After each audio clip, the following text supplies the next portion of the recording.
Well, welcome everybody. What a great opportunity to review with you some really cutting edge data and trials that have been recently presented from European oncology meetings. And these are the prostate cancer highlights and sponsored today by Medscape Oncology.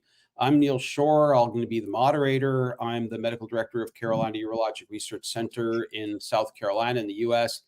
It's super fun and a great pleasure to have a wonderful faculty to go over these 4 key studies with you today. Professor of Medicine and Urology, Rana McKay from University of California in La Jolla, California. My good friend, Bertrand Tombal, who's the chairman in the Department of Surgery and Professor of Urology in Brussels, Belgium. And both doctors McKay and Tombal and myself have been involved in really most of these studies that we're going to be presenting to you. We're going to look at really 4 key studies that are very contemporaneous and current. The PEACE-3 trial, really, really important. We have, Professor Tombal, who was a lead PI on this with Silke Gillissen. He's going to review that as our first study, which is truly landscape changing and I think will be guidelines changing. Professor McKay is going to review ARANOTE, another really important phase 3 study, which will add to our toolbox of opportunity for doublet or couplet therapy for our MHSBC patients.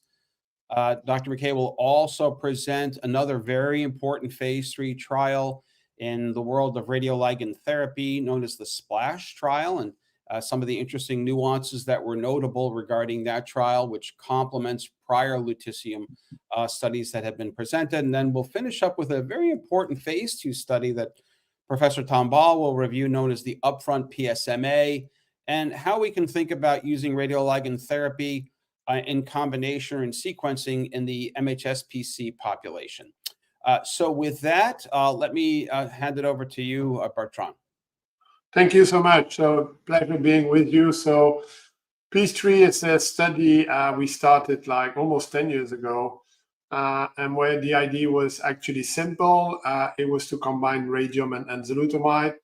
You may remember that at that time, like 2014, 2015, enzalutamide and abiraterone had really became the standard of care in metastatic CRPC patient, meaning patient progressing on a first line of ADT. Radium had been approved a few years before in the ALSYMCA trial. And for those who remember the ALSYMCA trial, radium was given on top of the standard of care, which was everything but enzalutamide and abiraterone. It was prednisone and other drugs. So it was important to us to basically repeat the ALSYMCA trial, but with a modern AR pathway inhibitor. Keep in mind also very important that there were 2 parallel trials. The ERA-223 that investigated radium-223 on top of abiraterone, and PEACE-3 who investigate radium on top of enzalutamide. The design was super simple. It was first-line metastatic CRPC patient with bone metastasis. They had to have more than 2 bone metastases and no non-brain or visceral metastasis. They were randomized between enzalutamide and enzalutamide plus 6 cycles of radium-223. Very important also, 1/3 of the trial, 1/3 of the patient being recruited. We heard about the result of ERA-223, the increased risk in fracture. So in that trial, the use of a bone protecting agent, bisphosphonate or RANKL inhibitor, denosumab, was made obligatory at baseline. So next slide. So the primary endpoint was rPFS. The secondary endpoint was OS. The OS and the first OS analysis is an interim analysis that was done at the time of the first rPFS analysis. If you look at the population description, traditional metastatic CRPC patient, roughly 30% had received docetaxel in the metastatic hormone naive setting, and very few patients had received abiraterone before. It was at the time abiraterone was becoming. So if we look at rPFS first, there is a statistically significant improvement in PFS, the hazard ratio of 0.69, and the PFS is increased by 3 months. More interestingly, if you look at the interim analysis of OS, the same hazard ratio 0.69, p-value 0.34, and an improvement of 7 months in OS, so very significant. There is still some sign of non-proportional hazard. If you've seen the curve, they cross a little bit at the beginning. So the study will the OS analysis in 1.5 years, but we expect actually the hazard ratio even to be bigger. There are other secondary endpoint, next systemic treatment, pain progression, and SSE. SSE, interestingly, is not impacted. Interesting if you mirror that to ERA-223. Time to next systemic treatment is significantly impacted. We very significantly extend the time to the next systemic treatment. Next slide. And finally, and I really believe that one of the major advantage of this combination, especially if you combine with other combination which has been reported, is that the added toxicity of the 6th cycle of radium is very modest. You have 9% of grade 3 for additional event. And if you take side effect by side effect, adverse event by adverse event, there is not a single one which is increased by more than 5%. Of note, by making BPA obligatory, we have only a 4% increase in fracture, and that comes from the first part of the trial, where the patient had not systematically received BPA. So we believe, in conclusion, it's a very, very promising combination, and we really expect to see what FDA, EMA, and other authorities will say about that. So before we jump to the next one, this is congratulations, Bertrand, for leading this effort along with Silke Gilson. This really, as you mentioned, the ERA-223 was a failed trial, a similar trial design with abiraterone. And it really kind of, I think, set back the use of combination of ARPI and radium. And your trial really nicely demonstrates combining 2 novel mechanisms of action, the absolute importance of putting in bone health agents. And you all came out with that really early. It's one of the really great initial findings of your study. You published on it. I thought that was fantastic. And now you're showing not only the hazard ratio 0.69 of the rPFS, but concomitantly the OS benefit. Rana, what are you telling your residents and fellows about this trial? I mean, this is a practice-changing trial. This is a resoundingly positive study. We're going to be eager to see the follow-up data with regards to the overall survival, but just from the initial impressions, this is really groundbreaking. So I think the first thing I tell my residents and fellows is escalate therapy in the metastatic hormone-sensitive setting. That's the first thing we say. And then for those individuals that, we may see that have not received escalated therapy in the MHSPC setting, and they're RP naive, this trial has demonstrated that for those patients that have bone metastases, the addition of radium-223 to enzalutamide as the RP backbone can dramatically improve outcomes, and always do it with a bone-protecting agent. Any final takeaways on the trial, Bertrand? No, I think that very important to mention is the role of the bone protecting agent and following the guidelines. And I like to say that if ERA-223 would have not been stopped by the IDMC for an excess of fracture, our trial would have most likely shown the same, meaning that less than 40% of the physicians were using bone protecting agent, and we may have fall in the same. So I always say that when you design a clinical trial, the fate of your trial is 30% the drug you use, 30% the patient, and 30% it's just chance. And here the chance was unfortunately a negative trial. We could adjust, make BPA, make guidelines obligatory. So in our trial, you had to follow the guidelines. And if we do so, we had a very nice result. Yeah, fantastic. Okay, Rana, let's talk about ARANOTE. So ARANOTE was another important study that was presented at ESMO. This was a phase 3 study of darolutamide ADT versus ADT in MHSBC. This study enrolled people with metastatic prostate cancer who are receiving hormonal therapy. Importantly, this study enrolled patients with an ECOG performance status of 0 to 2 that had adequate bone marrow function and organ function. They were randomized 2-to-1 to treatment with darolutamide plus ADT versus placebo plus ADT, and enrolled a total of 669 patients. Important strat factors regarding presence of visceral metastases and prior treatment to the primary. This study was largely accrued outside of the United States, had a primary endpoint of centrally assessed rPFS based off of conventional imaging with a series of secondary endpoints, including the key secondary endpoint of overall survival. Next slide. So here we see the top line data and the baseline characteristics. I do want to highlight that this trial did enroll a heterogeneous patient population with regards to demographics. 31% of patients were Asian, 10% were Black. Patients did have a higher PSA than I think some of the other MHSPC studies at 21 nanograms per ml. The bulk of the patients that enrolled did have high volume disease or presented with de novo metastatic disease at initial presentation. And you could see that this was, if you go back a slide, you can see the rPFS, which was strikingly positive, demonstrating a 46% reduction in the risk of progression with this therapy, with a median not reached for darolutamide and 25 months for ADT alone.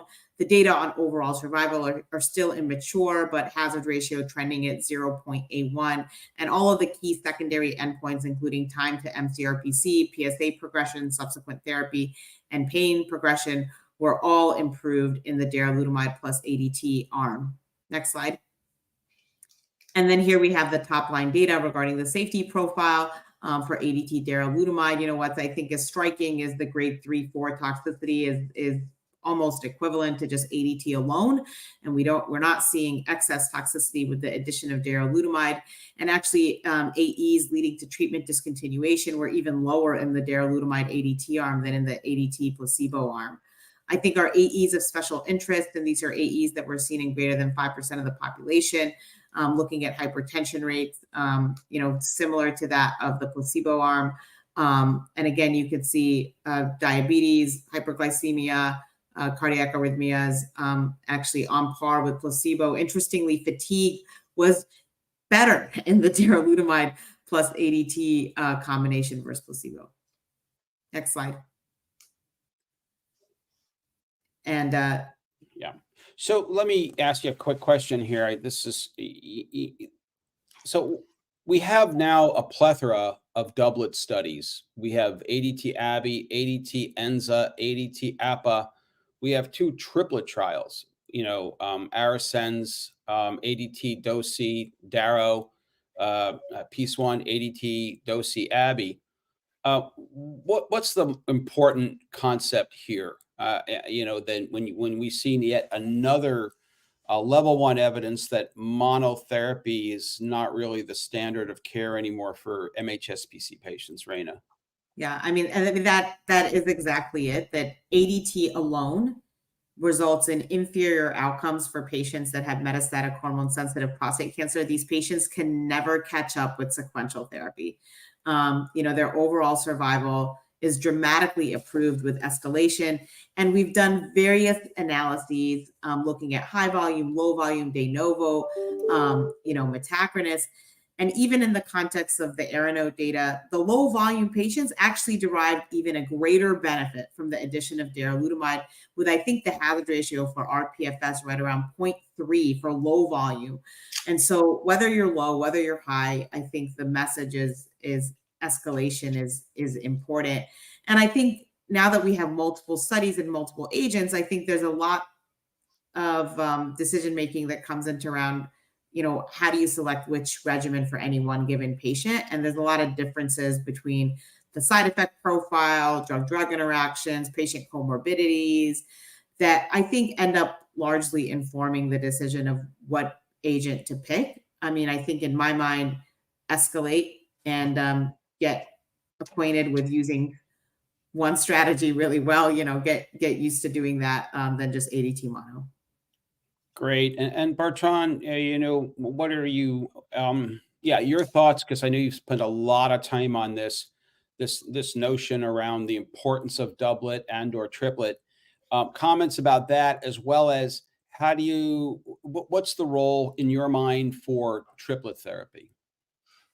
That's a difficult question. I mean, and I think that, to me, the main observation is the following one: that despite their increased efficacy, there's still some patients who don't respond to doublet.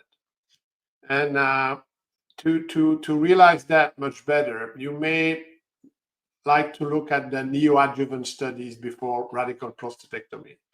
If you see, for instance, at even triplet therapy with AB and ANZA or APA, it's less than 20% of the patient who have a complete response. So it means that I fully agree that we should not do mono, that doublet should be the standard, but still realize that doublet will not eradicate all the cancer. We have done research on whole body MRI since 2005. We have imaged more than 1,000 patients. What we see is that a complete response on MRI was something you would never see with ADT alone. That you would see in maybe 25% of the patient with a doublet, meaning there's still room for improvement. And so far, we have already patients with feature. We can predict they're not going to respond well. And the number one is the very high risk of patients with metastatic disease. We know they're not going to do well. And we also know that we don't have a lot of agents with different mode of action. Docetaxel is the only one. Later on, we're going to discuss PSMA lutetium, which may eventually be a much better companion for triplet. But at this point in time, if you suspect an aggressive disease with the presence of variants that are unlikely to respond to ADT, and I take this example of that Belgian trial, ARNEO, when they neoadjuvantly administered apalutamide and darolutamide, if you had a PTEN loss, you would have almost no response. So I think there are patients with aggressive disease for which, unfortunately, doublet is not good. We know also that if we wait to administer docetaxel, it's not going to be working as well. So there are plenty of good reasons to get the triplet up front. Is it going to be forever? No, because we're going to get better drug than docetaxel. But at this point in time, if we see some severe, very, very aggressive disease, don't believe it's going to be controlled well with a doublet. It needs more than that. Exceptional points. I love the fact that you brought up the notion about the importance of genetic testing, where we can develop ultimately better precision-based therapies, whether it's an HRR mutation, PTEN loss, other alterations. And I really love your comment, Rana. Then you can't catch up. So just giving monotherapy ADT and seeing the PSA go down to even undetectable, we can't declare victory and say that's okay, because you cannot catch up after that. But for purposes of time, let's go on. Please, Rana, review SPLASH. So SPLASH was a phase 3 study of lutetium-177 PNT 2002 PSMA therapy in mCRPC. This study specifically enrolled patients who had progressive mCRPC, who had received one prior RP and had PSMA-avid disease. This was in the pre-taxane setting for mCRPC. Patients were allowed to have taxanes for mCSPC. Patients had to have a performance status of 0 to 1. They were randomized 2 to 1 to receive lutetium PNT at 6.8 kilobecquerels every 8 weeks for 4 cycles, which is a little bit different dosing than I think we're used to seeing with other agents versus the alternate RP, either abiraterone or enzalutamide, with stratification factors around prior taxane utilization, bisphosphonate use, metastatic status on prior RP, and then presence of measurable disease. The primary endpoint was rPFS. I will comment that crossover was allowed in the alternate RP arm to lutetium PNT. Next slide. So that with regards to the baseline characteristics here, you can see the bulk of patients that enrolled had a zero performance status of 0. And then you can see the prior taxane utilization was actually quite low, 16, 17% in the trial. With regards to the primary efficacy analyses for this study, this was a positive trial resulting in a statistically significant improvement in rPFS at 9.5 months in the lutetium PNT arm compared to 6 months in the RP arm with a hazard ratio of 0.71. I think the overall survival data is still very immature, but hazard ratio there 1.1. I think we're going to have to see how that continues to evolve over time, as that may change with additional follow-up. And then with regards to the objective response rate for those individuals that had measurable disease, certainly seeing higher responses with the lutetium PNT at 38% compared to 12% with RP. And then definitely seeing time to deterioration of quality of life prolonged in the PNT arm compared to RP arm. And then here you can see the PSA responses, patients who received a PSA 50, meaning 50% decline from baseline, upwards to 36% in the PNT arm compared to 15% in the RP arm. And then here's the safety follow-up data that we can see specifically around grade 3 and higher toxicity, around 30% with PNT compared to 36.9. This is all grade. And then for the treatment emergent, 9.7% compared to 11.5%. So pretty well-tolerated treatment. When we look at therapy that was discontinued, pretty low for PNT, 1.9% compared to 6.8%.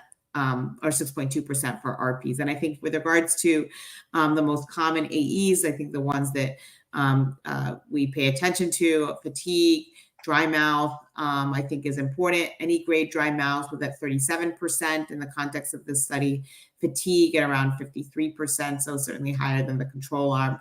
Anemia as well, 17% compared to 10.8%. But I think the lower dosing and the schedule probably mitigated some of these adverse events. Yeah, so dosimetry, schedule of events, clearly, nonetheless, there have been other lutetium studies that had different dosing schedules and different dosimetries, but this was clearly a successful study. One of the criticisms of this and other trials that we've had in MCRPC is the use of the sequencing of ARPI. What are your thoughts about that? And for, why and was that selected and where are we going in the future with trials? Yeah, very good question. I think it's all about patient selection, the appropriateness of utilizing sequential RP. I think if you're taking an all-comer population without any sort of selection, it's inappropriate to sequence. But I think if you're actually conducting a study where you're maybe selecting for a better patient population, AR-driven disease, in the context of this trial, this was a trial that used PSMA for selection, and we actually saw a 6-month rPFS in the control arm. And so, that means that control arm was active compared to a PFS that we have seen in other studies around 3 to 4 months in the control arm. So I think patient selection matters when selecting the appropriate control arm. So Bertrand, before we go on to our last trial, you've had a lot of experience in Belgium with the radioligand therapies, the various lutetiums, and I think even you're doing work in actinium as well. How do you interpret SPLASH?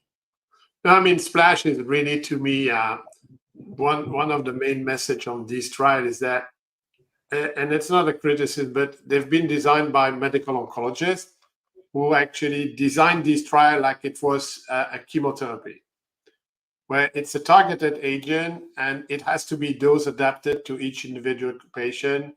You have to do, one of the beauty of this treatment is that you have to worry much more on the dosimetry, on the cycle, on the number of cycle. So it's great. For us, it's the third PSMA, because we've been using INT for 4 years now. We have Pluvicto, which is reimbursed, and now we have this one. So the secret and the winner will be the one who adjust the dose properly. So I'm so sure that and no, the discussion will be like, is it APA, ENZA, or DARO? No, we're going to have to choose which one. But I think what is important is to come back, speak with the nuclear physicist, and administer that really by adapting the dose to the expression of the target, looking at it, and adapting the dose over the time. Yeah, great points. And you know, as you say, when we sort of have this proverbial embarrassment of riches of multiple different therapeutics in a similar class of mechanism of action, let's just make sure that patients have the opportunity to receive as many as possible and not end up succumbing to disease and receiving only one life-prolonging therapy. Great point. So here's our last study, Bertrand, the upfront PSMA. But actually, we did the introduction already when you asked me about the triplet and about beside hormone therapy, what is going to be the triplet. And I think that this I like to call that a cute study, because it's really a very small, beautiful proof of concept where they randomize when the randomized patient on ADT for less than 4 weeks. So and they randomize docetaxel, so the whole charted regimen in high volume metastatic disease, and they randomize docetaxel versus docetaxel plus lutetium PSMA. Actually, lutetium PSMA followed by the docetaxel, and the beauty of it, and this goes exactly to the comment on Splash. It is only 2 cycles of lutetium PSMA, so only 2 cycles. And then next slide, if you look at the result, next slide, you really see that only with 2 cycles of lutetium PSMA and docetaxel, you've got impressive PSA response and impressive PFS. So I think that that small trial, what it shows us is what the future will be. The future will be doublet with ADT plus hormone therapy. And what we can anticipate is that the triplet of the future will be one of the radioligand. And here I would say that I believe there's still a role for radium in that game, but clearly that is what the future will be. And I think last slide.